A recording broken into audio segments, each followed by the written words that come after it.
राजस्थान और मालवा की सीमा पर बसा भानगढ़ एक ऐसा गांव था जहां के लोग सूरज ढलने के बाद अपने घरों के दरवाजे कसकर बंद कर लेते थे।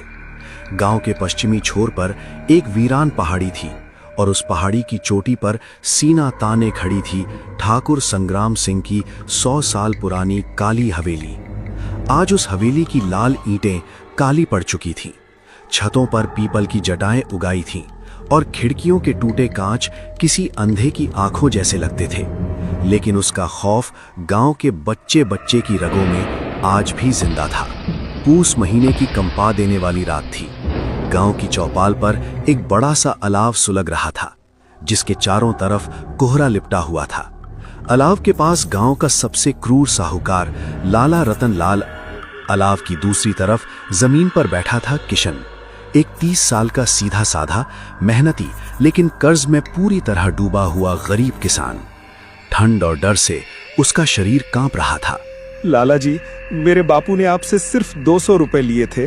मैं 5 साल से आपके खेतों में बिना मजदूरी के खट रहा हूँ।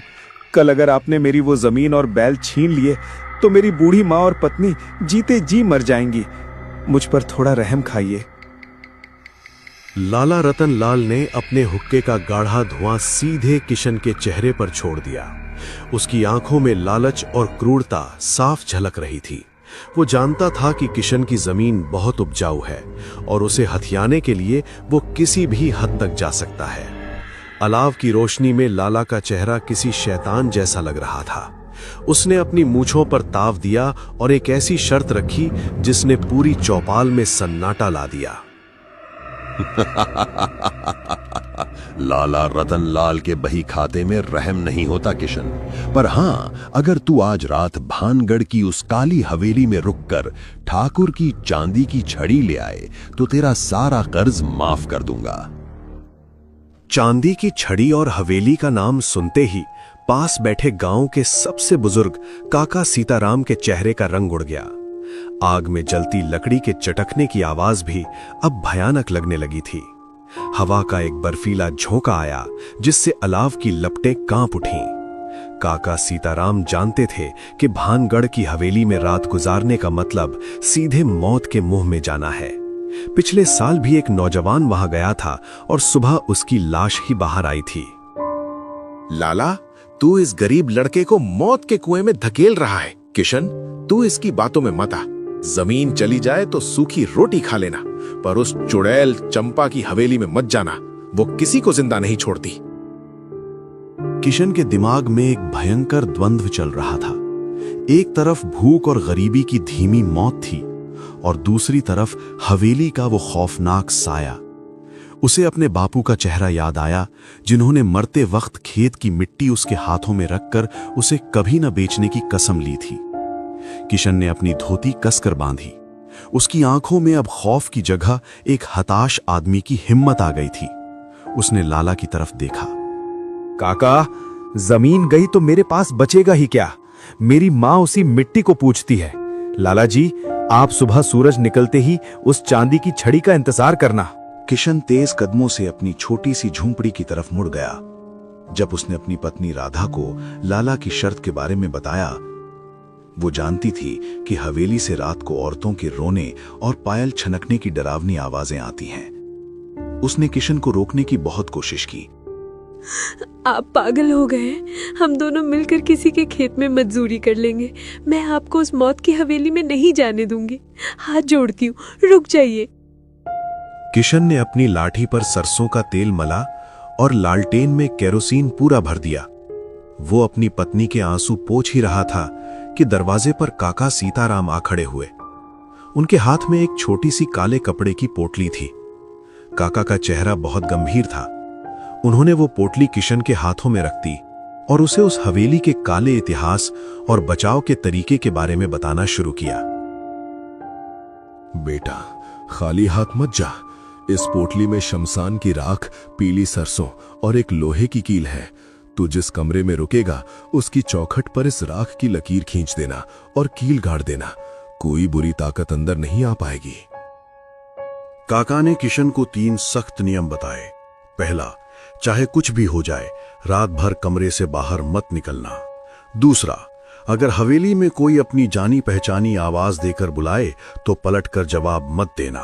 और तीसरा, अगर कोई रोते हुए पानी मांगे तो उसे भूलकर भी पानी मत देना। किशन ने पोटली को अपने माथे से लगाया, उसे अपनी जेब में रखा और अपनी लालटेन उठाकर घने कोहरे में पहाड़ी की तरफ निकल पड़ा। गांव से हवेली की दूरी करीब 2 कोस थी। रास्ता बहुत ऊबड़ खाबड़ और कांटों से भरा हुआ था। जैसे जैसे किशन पहाड़ी पर चढ़ रहा था, सन्नाटा और गहरा होता जा रहा था। हवा के झोंके सूखे बांस के पेड़ों से टकराकर डरावनी सीटी जैसी आवाज निकाल रहे थे। सूं सूं। लालटेन की पीली रोशनी में किशन को अपनी ही परछाई किसी भूत जैसी लग रही थी। तभी उसे अपने पीछे किसी के चलने की आवाज सुनाई दी।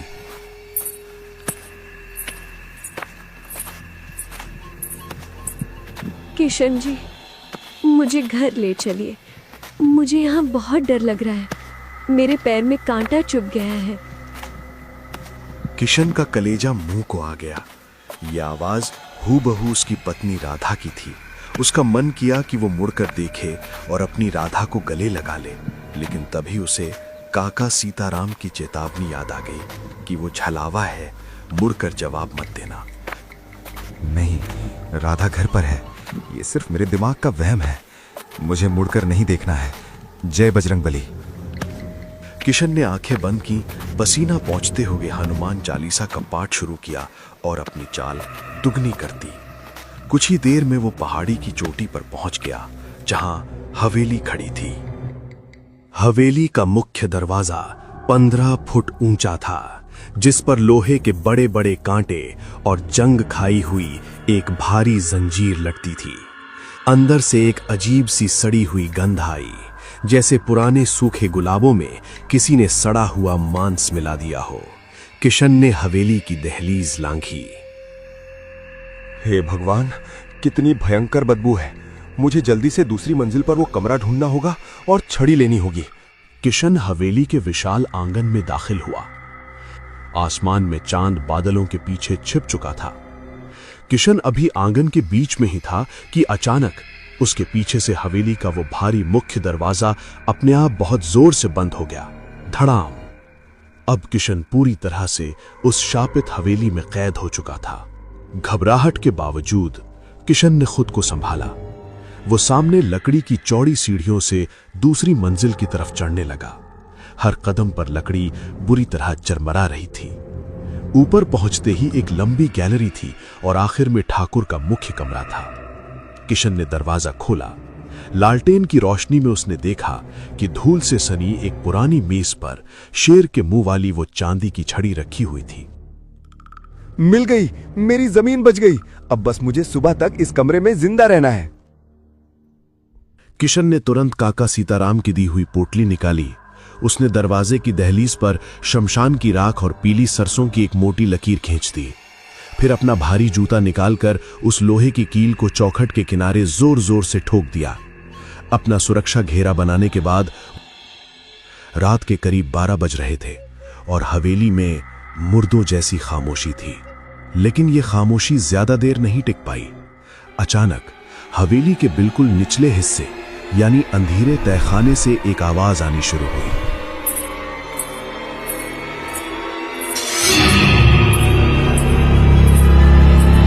ऐसा लग रहा था जैसे कोई बहुत भारी चांदी की पायल पहने हुए तहखाने से बाहर निकल रहा है, और हर छमछम के साथ वो आवाज सीढ़ियां चढ़कर दूसरी मंजिल की तरफ आ रही थी। वो जो कोई भी था, वो किशन के कमरे की तरफ ही आ रहा था। किशन ने अपनी लालटेन की बत्ती थोड़ी कम कर दी। उसका पूरा शरीर सूखे पत्ते की तरह कांप रहा था। उसे महसूस हो रहा था कि गैलरी की हवा बर्फ की तरह ठंडी हो गई है और सड़े हुए मांस की वो गंध अब चमेली के इत्र की महक में बदल गई है। हे बजरंगबली, काका ने कहा था मुझे इस आवाज का जवाब नहीं देना है। चाहे कुछ भी हो जाए, मुझे ये दरवाजा नहीं खोलना है। मेरी राधा और माँ मेरा इंतजार कर रही है। पायल की आवाज ठीक किशन के कमरे के बंद दरवाजे के बाहर आकर रुक गई। एक भारी सन्नाटा छा गया, इतना गहरा कि किशन को अपनी ही धड़कनें किसी नगाड़े की तरह सुनाई दे रही थीं। तभी दरवाजे के नीचे जो थोड़ी सी खाली जगह थी, वहां से किशन की नजर बाहर खड़े किसी के पैरों पर पड़ी। लालटेन की पीली रोशनी में उसने देखा कि वो पैर उल्टे थे, एड़ियां आगे की तरफ और पंजे पीछे की तरफ। उन काले और सड़े हुए पैरों में भारी चांदी की पायल बंधी थी जिस पर सूखा हुआ खून जमा था। तभी दरवाजे पर बहुत ही हल्के से दस्तक हुई। खट खट खट। ये आवाज ऐसी थी जैसे कोई बहुत कमजोर और बीमार इंसान अपनी उंगलियों के पोरों से दरवाजा बजा रहा हो। दस्तक के तुरंत बाद एक औरत के रोने की बहुत ही दर्दनाक, घुटन भरी और सिसकती हुई आवाज कमरे में गूंज उठी। ये आवाज इतनी असली और दर्द भरी थी कि किसी भी इंसान का दिल पसीज जाए। ठाकुर जी, मुझे बाहर निकाल दो, मुझे बहुत प्यास लगी है। इन ईंटों ने मेरा सीना दबा रखा है। मुझे थोड़ी सी हवा दे दो, बस थोड़ा सा पानी। ये आवाज सुनकर किशन के रोंगटे खड़े हो गए। वो एक सीधा साधा किसान था। किसी को तड़पते हुए सुनना उसके लिए मुश्किल हो रहा था। उसे एक पल के लिए लगा कि शायद ये कोई प्रेत नहीं बल्कि सच में कोई गरीब औरत है जिसे लाला रतन लाल ने उसे डराने के लिए भेजा है, या शायद कोई सच में तहखाने में फंसा हुआ है। उसका दिल पिघलने लगा और उसका हाथ अपने आप दरवाजे की कुंडी की तरफ उठने लगा। ये तो किसी जिंदा औरत की आवाज लग रही है। शायद चंपा की आत्मा नहीं है, शायद सच में कोई प्यासा है जिसे मेरी मदद चाहिए। किशन जैसे ही दरवाजे की कुंडी खोलने के लिए आगे बढ़ा, उसकी नजर फर्श पर पड़ी शमशान की राख की उस लक्ष्मण रेखा पर गई। राख का रंग पीला पड़ चुका था और उसमें से हल्का हल्का धुआं निकल रहा था, जैसे कोई बाहर से उस रेखा को जलाने की कोशिश कर रहा हो। राख में पड़ी पीली सरसों चटकने लगी थी। चट चट। उसे काका की वो चेतावनी याद आ गई। पहला, चाहे कुछ भी हो जाए, रात भर कमरे से बाहर मत निकलना। दूसरा, अगर हवेली में कोई अपनी जानी पहचानी आवाज देकर बुलाए तो पलटकर जवाब मत देना। और तीसरा, अगर कोई रोते हुए पानी मांगे तो उसे भूलकर भी पानी मत देना। नहीं, ये छलावा है। काका ने कहा था कि वो मेरे दिमाग और दया से खेलेगी। मुझे इस कमरे से बाहर नहीं जाना है। सुबह तक, बस सूरज निकलने तक जिंदा रहना है। जब दरवाजा नहीं खुला तो बाहर सन्नाटा छा गया। उल्टे पैर दरवाजे के नीचे से गायब हो गए। किशन को लगा कि मुसीबत टल गई है। उसने राहत की लंबी सांस ली और चांदी की छड़ी को कसकर अपने सीने से लगा लिया। रात के करीब 2 बज रहे थे, लेकिन हवेली का असली आतंक अभी शुरू होना बाकी था। अचानक नीचे आंगन से हवेली के भारी लोहे के मुख्य दरवाजे के खुलने और बंद होने की आवाज आई। चर धड़ाम। ऐसा लगा जैसे कोई हवेली के अंदर दौड़ता हुआ आया हो। नीचे आंगन से किसी के भारी कदमों की और जोर जोर से रोने की आवाज आने लगी। ये आवाज चंपा की नहीं थी, ये आवाज हूबहू किशन की पत्नी राधा की थी। ऐसा लग रहा था जैसे राधा को कोई पीट रहा है और वो दर्द से चीख रही है। राधा के रोने की आवाज लकड़ी की सीढ़ियों से होते हुए दूसरी मंजिल की गैलरी तक आ गई थी, बिल्कुल किशन के कमरे के दरवाजे के बाहर।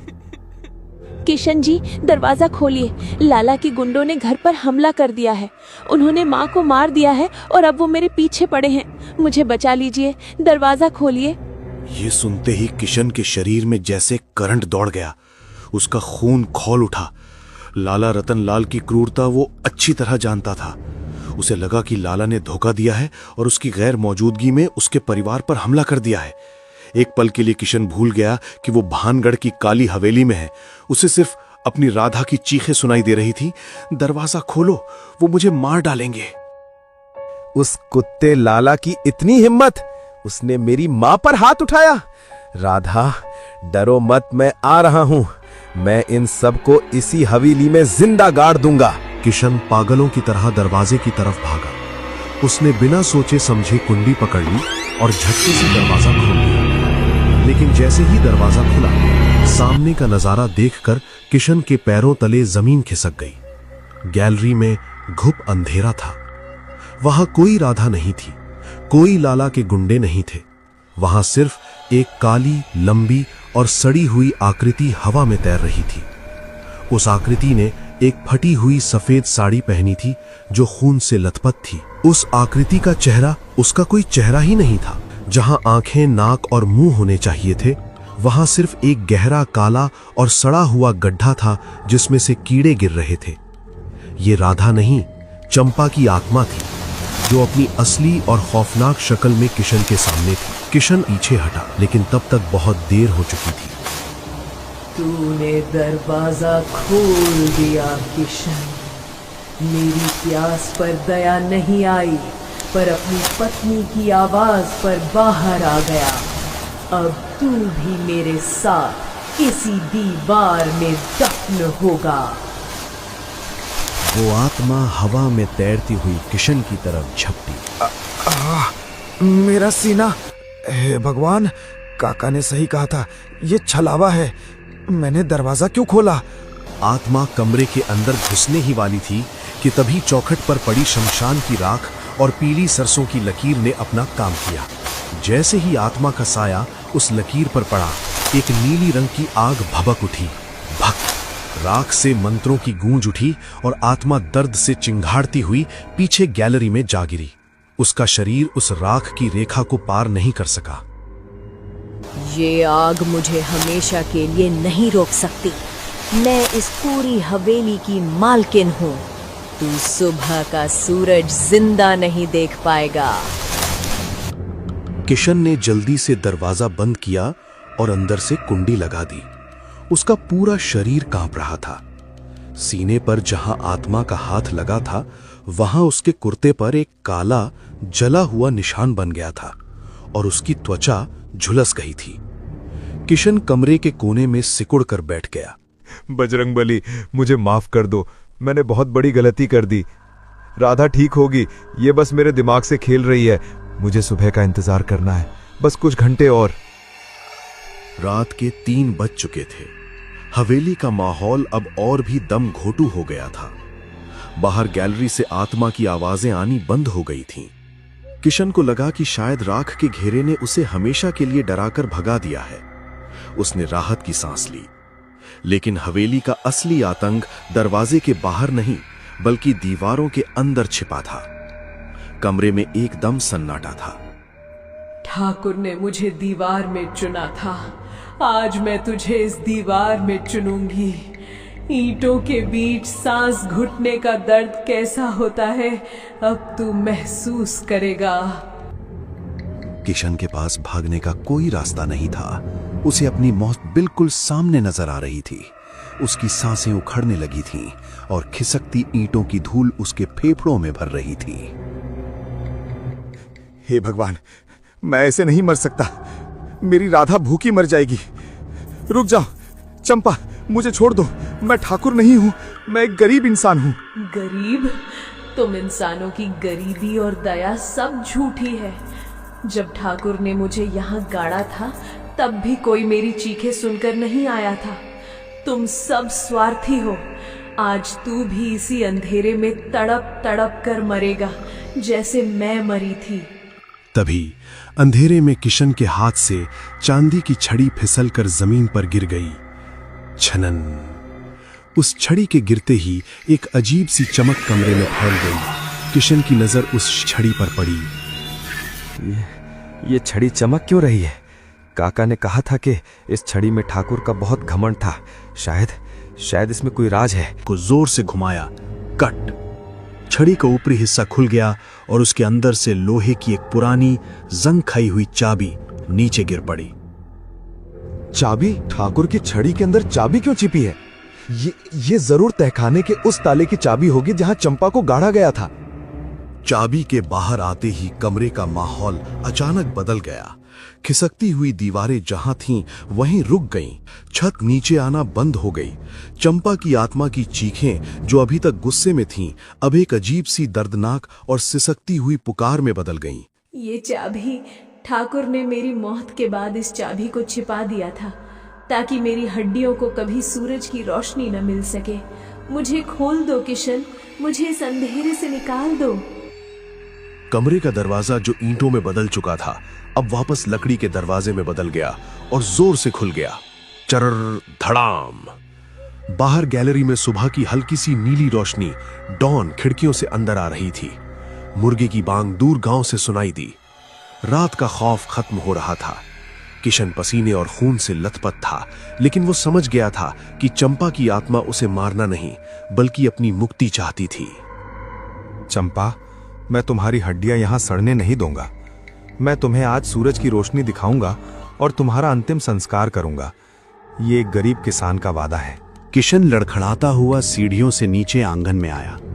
सुबह की ठंडी हवा चल रही थी।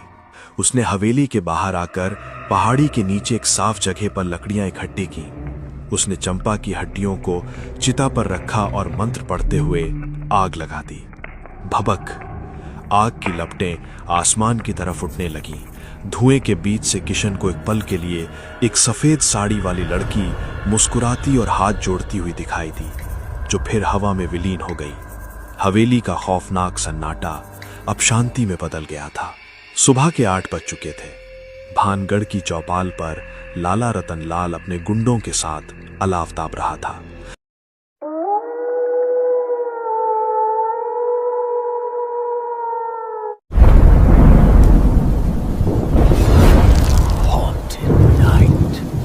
उस रात गांव के किनारे बने एक पुराने गोदाम में 3 आदमी पहरा देने वाले थे। यह गोदाम साधारण नहीं था। इसके अंदर धान की सैकड़ों बोरी भरी हुई थी, जिनकी कीमत लाखों में थी। पिछले कुछ दिनों से इस गोदाम में एक अजीब घटना हो रही थी। सुबह जब दरवाजा खोला जाता तो धान की कई बोरी रहस्यमय तरीके से गायब मिलती। अजीब बात यह थी कि दरवाजा हमेशा बंद रहता था और ताला भी सही सलामत मिलता था। और आज रात ये 3 आदमी इस गोदाम के अंदर ठहरने वाले थे, लेकिन उन्हें जरा भी अंदाजा नहीं था उनका सामना किससे होने वाला है। उस्ताद महाजन क्या पागल हो गया है, जो इस ठंडी रात में हमें इस चूहे की बदबू वाले गोदाम में पहरा देने को बैठा दिया? अरे भाई, तुम समझे नहीं। पिछले 1 हफ्ते में इस गोदाम से रात में 10 बोरी धान चोरी हो चुकी है। दरवाजा भी बंद रहता है, यहां तक कि ताला भी लगा रहता है, फिर भी धान गायब हो जाता है। महाजन ने कहा है जो चोर पकड़ लेगा उसे सीधा 15,000 रुपए का इनाम मिलेगा। अगर धान चोरी हुआ है तो गांव का ही कोई आदमी करेगा। लेकिन इस गोदाम का दरवाजा बहुत मोटा है। ताला तोड़े बिना अंदर से धान निकालना किसी इंसान के बस का बात ही नहीं है। क्या बोला? इंसान के बस की बात नहीं? मतलब आप फिर भूत प्रेत की बात कर रहे हैं क्या? नहीं रे भाई, मैं भूत की बात नहीं कर रहा हूं। लेकिन जो भी चोर है बहुत चालाक है। हम बस सावधान रहें और अपने आंखें और कान खुला रखें बस। इस विशाल गोदाम में अंदर से बिल्कुल अंधेरा था। चारों तरफ धान की बोरियां पहाड़ की तरह लगी थी। बीच में एक लालटेन जल रही थी। उसके आसपास बैठा था हीरा, फकीरा और चौकीदार हरखू। उस्ताद, अगर सच में चोर आया ना तो हम तीनों उसे पकड़ ही लेंगे। पहले चोर तो दिख जाए। पिछले 1 हफ्ते से किसी ने उसे देखा ही नहीं है। सही बात है। मैंने भी कई रात यहाँ पहरा दिया है, लेकिन आज तक कोई दिखाई दिया ही नहीं। कहीं ऐसा तो नहीं कि चोर हवा बनकर आता हो? अरे चुप रह, ऐसी बात मत कर रात में, वो भी। अरे भाई, फकीरा को मजाक करने दे। वैसे भी रात लंबी है, कुछ ना कुछ बात करते रहना अच्छा है। सही कहा उस्ताद, वरना यहाँ बैठे बैठे तो नींद ही आ जाएगी। नींद तो मुझे भी आ रही है, लेकिन क्या करें, पैसों की बहुत जरूरत है। क्यों भाई, घर में सब ठीक तो है? ठीक कहा है। मेरे पिताजी बहुत बीमार हैं। डॉक्टर ने दवा लिखी है, लेकिन दवा के लिए पैसे नहीं है। इसलिए मैंने सोचा अगर आज चोर पकड़ लिया तो जो 15,000 रुपए मिलेंगे उसी में से उनका इलाज करवा दूंगा। अरे ऊपर वाले चाहेंगे तो सब ठीक हो जाएगा, आप चिंता मत करो। हाँ, फकीरा ठीक कह रहा है। वैसे मुझे भी इस पैसों की जरूरत है। आपको भी क्यों उस्ताद? मेरा लड़का है ना, उसे क्रिकेट खेलने का बहुत शौक है। कई दिनों से मेरे पीछे पड़ा है। कहता है बाबा मुझे शहर के क्रिकेट क्लब में भर्ती करा दो। अरे वाह, ये तो अच्छी बात है। अच्छी बात तो है, लेकिन उसके लिए पैसे भी तो चाहिए। क्लब में भर्ती होने के लिए फीस देनी पड़ती है और ऊपर से बैट, बॉल, जूते सब खरीदना भी तो पड़ता है। फिर आपने क्या कहा उसे? मैंने उसे कहा है बेटा अभी हमारे पास इतने पैसे नहीं हैं, लेकिन वो रोज कहता रहता है बाबा एक दिन मैं बड़ा क्रिकेटर बनूंगा। अरे हो सकता है भाई, किस्मत किसे कहां पहुंचा दे, कोई नहीं जानता। हाँ, बस यही सोचकर दिल मान जाता है। इसीलिए मैं भी सोच रहा था, अगर आज चोर पकड़ा गया तो सबसे पहले अपने बेटे को क्रिकेट क्लब में भर्ती करा दूंगा। वाह उस्ताद, फिर तो हमें चोर को पकड़ना ही पड़ेगा। आज अगर वो चोर यहाँ आया तो बचकर नहीं जाना चाहिए। ये तीनों आपस में बातें कर ही रहे थे कि अचानक एक आवाज आई। गोदाम के अंदर फिर से सन्नाटा छा गया। तीनों चुपचाप बैठे बाहर के अंधेरे को सुन रहे थे। तभी अचानक बाहर से ठंडी हवा चलने लगी और टिन की छत पर खरोच जैसी आवाज आने लगी। अरे ये ऊपर से कैसी आवाज आ रही है? बिल्ली है क्या? बिल्ली टीन पर ऐसी आवाज नहीं करती। लेकिन डरने की जरूरत नहीं है, दरवाजा अंदर से बंद है। हीरा, मुझे थोड़ा बाहर जाना है, ठंड की वजह से पेशाब जाना है। मैं 2 मिनट में वापस आता हूँ, ठीक है?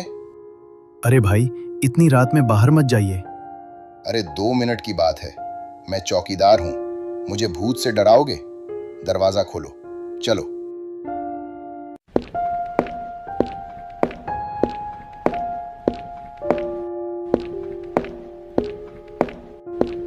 हीरा ने भारी लकड़ी का दरवाजा खोला। बाहर चारों तरफ सन्नाटा था। हरकू सिर्फ भाला लेकर अंधेरे में चला गया। हीरा ने तुरंत दरवाजा बंद कर दिया।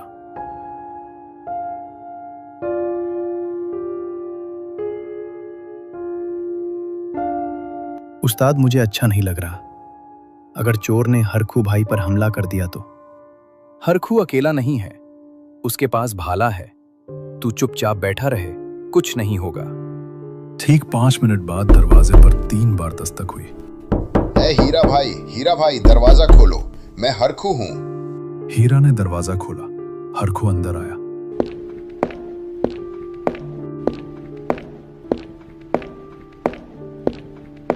वो ठंड से कांप रहा था।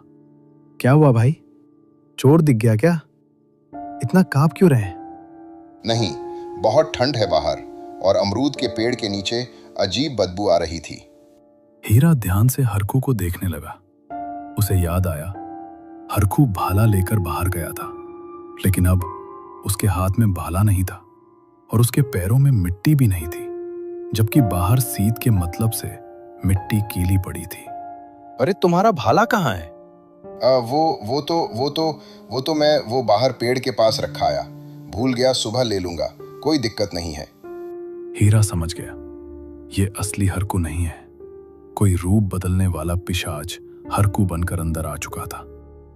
हीरा ने धीरे से फकीरा को इशारा किया उसे सावधान करने के लिए। तभी अचानक दरवाजे पर जोरदार धमाका हुआ।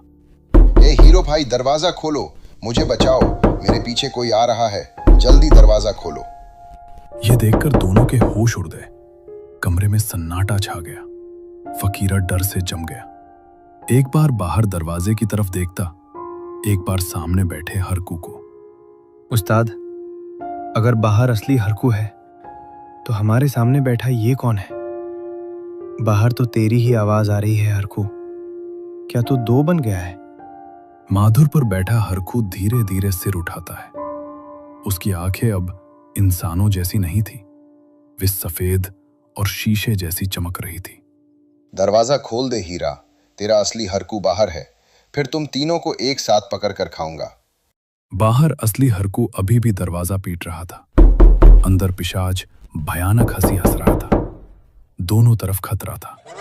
दरवाजा खोलना भी मौत और बंद रखना भी मौत। दरवाजा के उस तरफ हरकू पागलों जैसे दरवाजा पीटता रहा और अंदर जो हरकू के भेष में पिशाच बैठे भयानक तरीके से आंख बाहर करके लगातार हंसता जा रहा था। हीरा और फकीरा अब समझ गया थे कि वे सब अब बहुत बड़ी मुसीबत में पड़ चुके हैं। क्या हुआ रे हीरा, डर क्यों रहा है?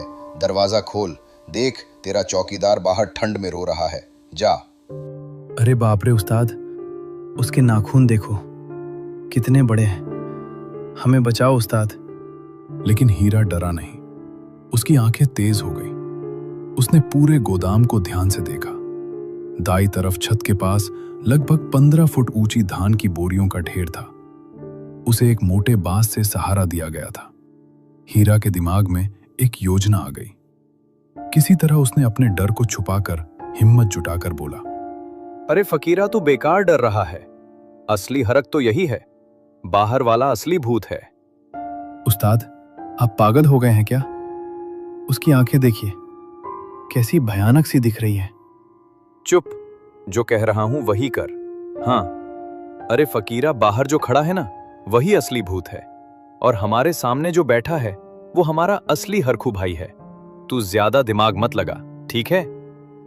बहुरूपी पिशाच हीरा की बात सुनकर कुछ पल के लिए रुक गया। उसने सोचा, क्या इंसान सच में इतना मूर्ख हो सकता है कि अपनी आंखों के सामने पिशाच देखकर भी उसे पहचान न पाए? लेकिन शैतान बहुत घमंडी होते हैं। उन्हें इंसानों की यही मूर्खता एक अच्छे मौके की तरह लगती है। क्यों अर्कू भाई, मैं सही कह रहा हूं ना? आप ही असली अर्क हुए हैं ना, और बाहर जो खड़ा है वो नकली है ना? हाँ हाँ, तू बिल्कुल सही कह रहा है हीरा, मैं ही असली अर्क हूँ। बाहर जो खड़ा है वही शैतान है। पिशाच मन ही मन हंसने लगा। उसने सोचा, आज तो बहुत अच्छा मौका मिल गया है। पहले बाहर वाले को मारूंगा, फिर अंदर बैठे इन दोनों को खा जाऊंगा। ठीक है, तो फिर ऐसा कीजिए, आप जाकर दरवाजे के ठीक सामने खड़े हो जाइए। मैं अभी कुंडी खोलता हूं। जैसे ही दरवाजा खुले, आप बाहर वाले भूत को पकड़ लेना, ठीक है? हाँ हाँ हाँ, खोलो दरवाजा खोलो।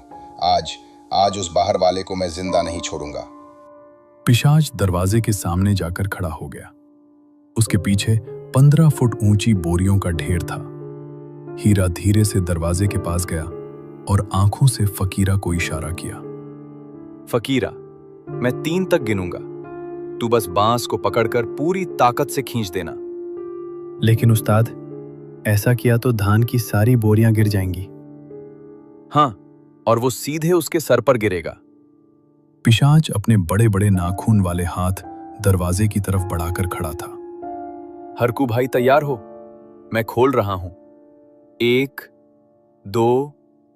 हाँ हाँ, खोल खोल हीरा, जल्दी खोल, मुझे बहुत भूख लगी है। 3। फकीरा, खींच। फकीरा ने अपनी पूरी ताकत लगा दी। जैसे ही सहारा हटा, 15 फीट ऊंचे धान के बोरों का पहाड़ धराम से गिर पड़ा। हजारों किलो वजन वाले बोरे सीधे पिशाच के ऊपर गिर गए। एक पल में पिशाच दब गया। नीचे से सिर्फ कराहने की आवाज आ रही थी। हीरा जानता था इतने भारी वजन के सामने इस शैतान की ताकत भी बेकार है। उसी पल हीरा ने दरवाजा खोल दिया। बाहर खड़ा असली चौकीदार हरखू उसके हाथ में अभी भी भाला था और वो ठंड से कांप रहा था। हीरा भाई, वो मुझे मार ही देता। वो मेरा रूप लेकर अंदर जाने की कोशिश कर रहा था। बात करने का समय नहीं है। फकीरा, जल्दी बाहर निकलो। तीनों तेजी से बाहर भागे। दरवाजा बंद कर दिया गया। बाहर से भारी लोहे का ताला लगा दिया गया। उस्ताद, हम बच गए और शैतान को अंदर बंद कर दिया। हाँ, हम बच गए और धान का चोर भी पकड़ा गया। आज रात यहां कोई नहीं रहेगा। चलो, अब कल सुबह आते हैं।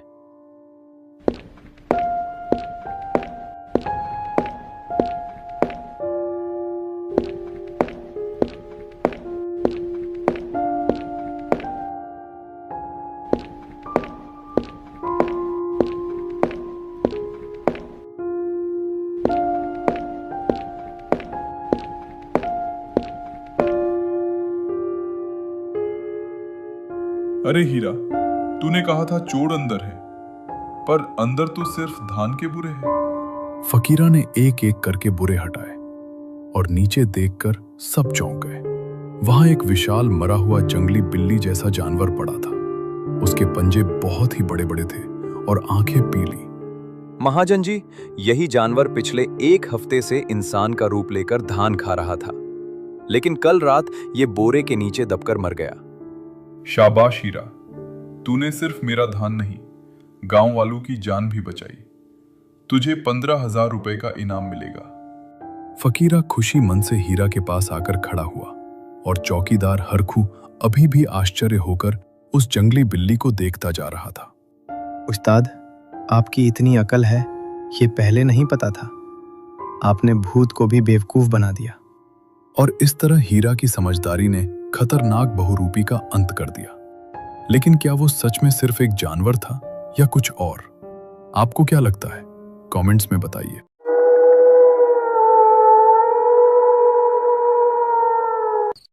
ये कहानी है नीम खेड़ा नाम के एक ऐसे गांव की जहां सूरज ढलते ही सन्नाटा अपनी चादर ओढ़ लेता था। गांव के लोग शहर की चकाचौंध से दूर अपनी एक अलग ही दुनिया में रहते थे। लेकिन इस गांव का एक हिस्सा ऐसा था जहां परिंदे भी पर मारने से कतराते थे। वो था गांव का पुराना सब स्टेशन। अरे भाई, ये कैसा गांव है?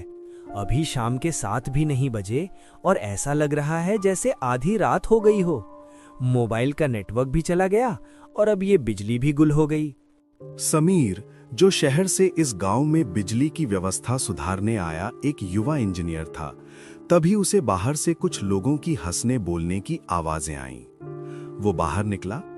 गांव का एक पीपल का पेड़ था जिसके नीचे कुछ बुजुर्ग और नौजवान बैठे थे। समीर उन लोगों के पास गया। रामू काका, ये रोज का क्या झमेला है? शाम होते ही पूरे गांव का फ्यूज उड़ जाता है क्या? मैं पिछले 3 दिनों से देख रहा हूं, जैसे ही अंधेरा होता है बिजली काट दी जाती है। आओ बेटा समीर, बैठो। शहर के लोग घड़ी देखकर चलते हैं, पर ये गांव डर की आहट सुनकर चलता है। यहाँ बिजली हम नहीं काटते, यहाँ की बिजली अपने आप बुझ जाती है। और यकीन मानो, इस अंधेरे में ही सबकी भलाई है। हाँ साहब, बिजली आएगी तो सब दिखने लगेगा जिसे कोई देखना नहीं चाहता। क्या काका, आप भी अंधविश्वासों में पड़े हैं? मैं कल सुबह ही उस पुराने पावर हाउस जाऊंगा और देखूंगा कि आखिर गड़बड़ कहाँ है। हो सकता है कोई तार ढीला हो या ट्रांसफार्मर पुराना हो गया हो। समीर की बात सुनते ही वहां बैठे सभी लोगों के चेहरे का रंग उड़ गया। हंसी मजाक अचानक एक डरावनी खामोशी में बदल गया। बेटा, तुम यहाँ नए हो, इसलिए तुम्हारी बातों का बुरा नहीं मानेंगे, पर एक बात गांठ बांध लो, उस पुराने पावर हाउस की तरफ जाने वाला रास्ता मौत का दरवाजा है। वो रास्ता उस कुएं के पास से होकर गुजरता है जहां सालों पहले एक हादसा हुआ था। वो जगह अब इंसानों की नहीं रही। वहां हवा भी रुक जाती है और परछाइयां अपने आप चलने लगती हैं। काका, मैं यहाँ काम करने आया हूँ, डरने नहीं।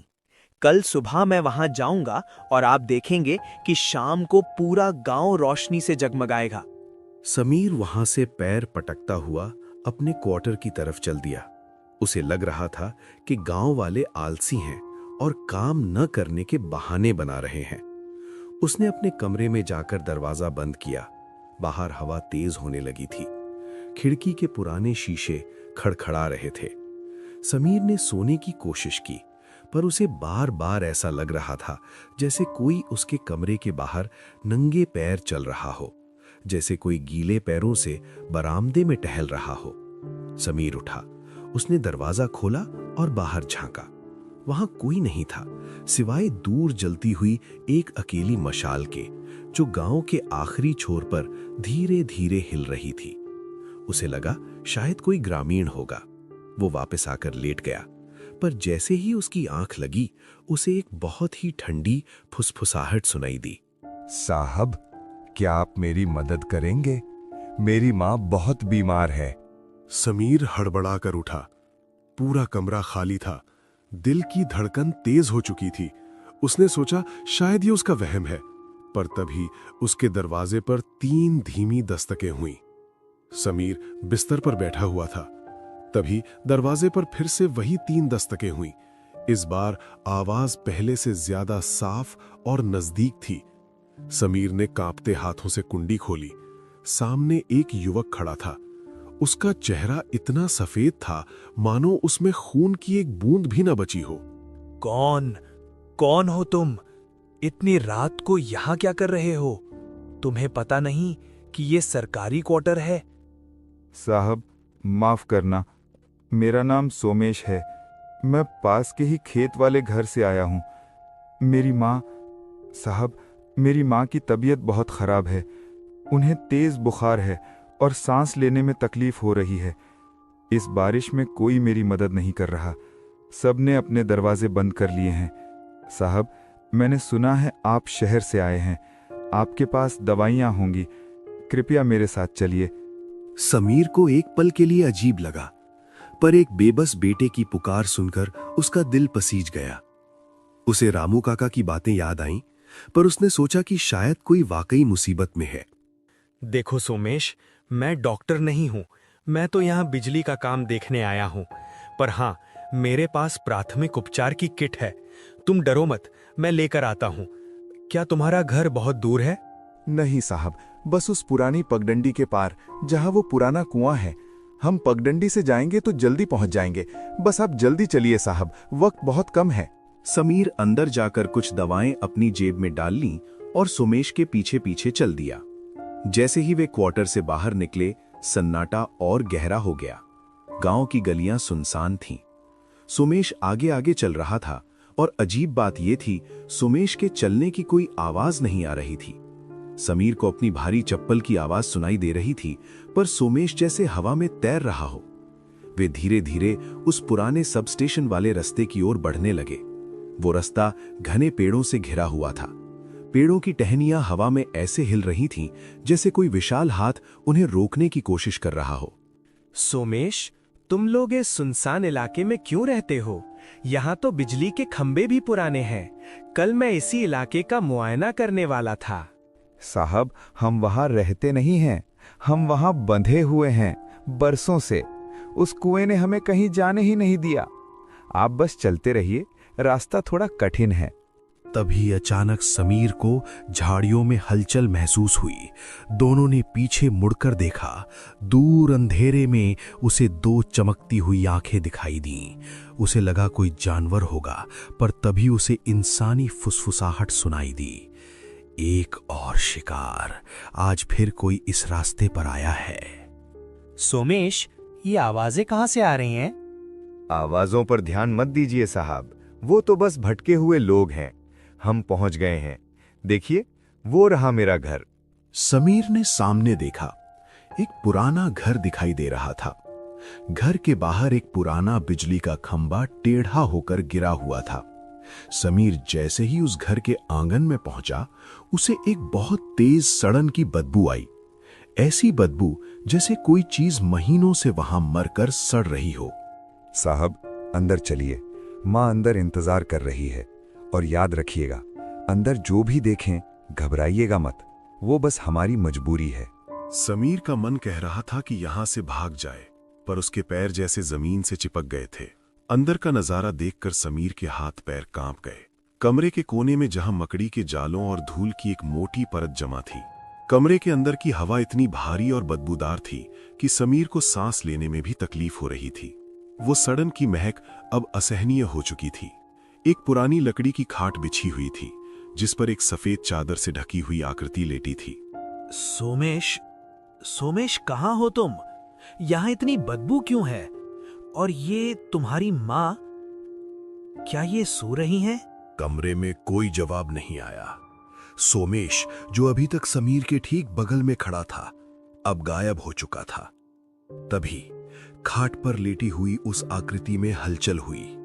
चादर धीरे धीरे नीचे खिसकी और एक अत्यंत बूढ़ी औरत का चेहरा सामने आया।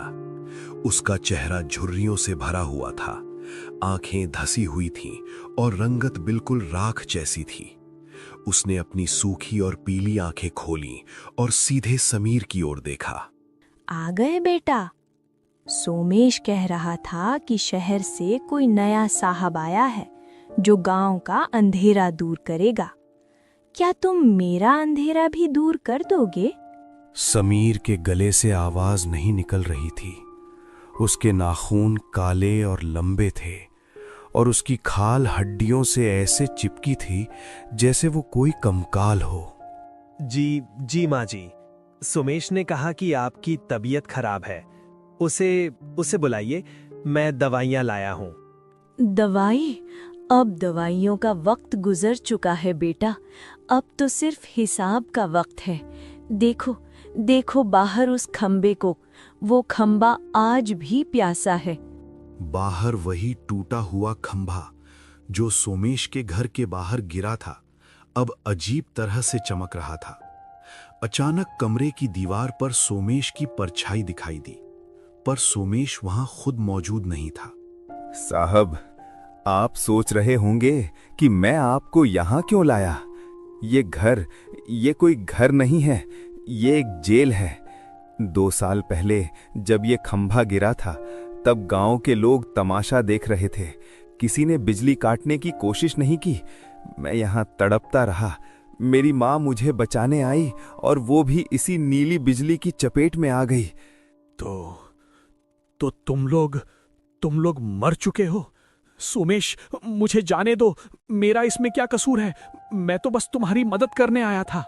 कसूर आपका नहीं है साहब, कसूर उस सिस्टम का है जिसने हमें भुला दिया।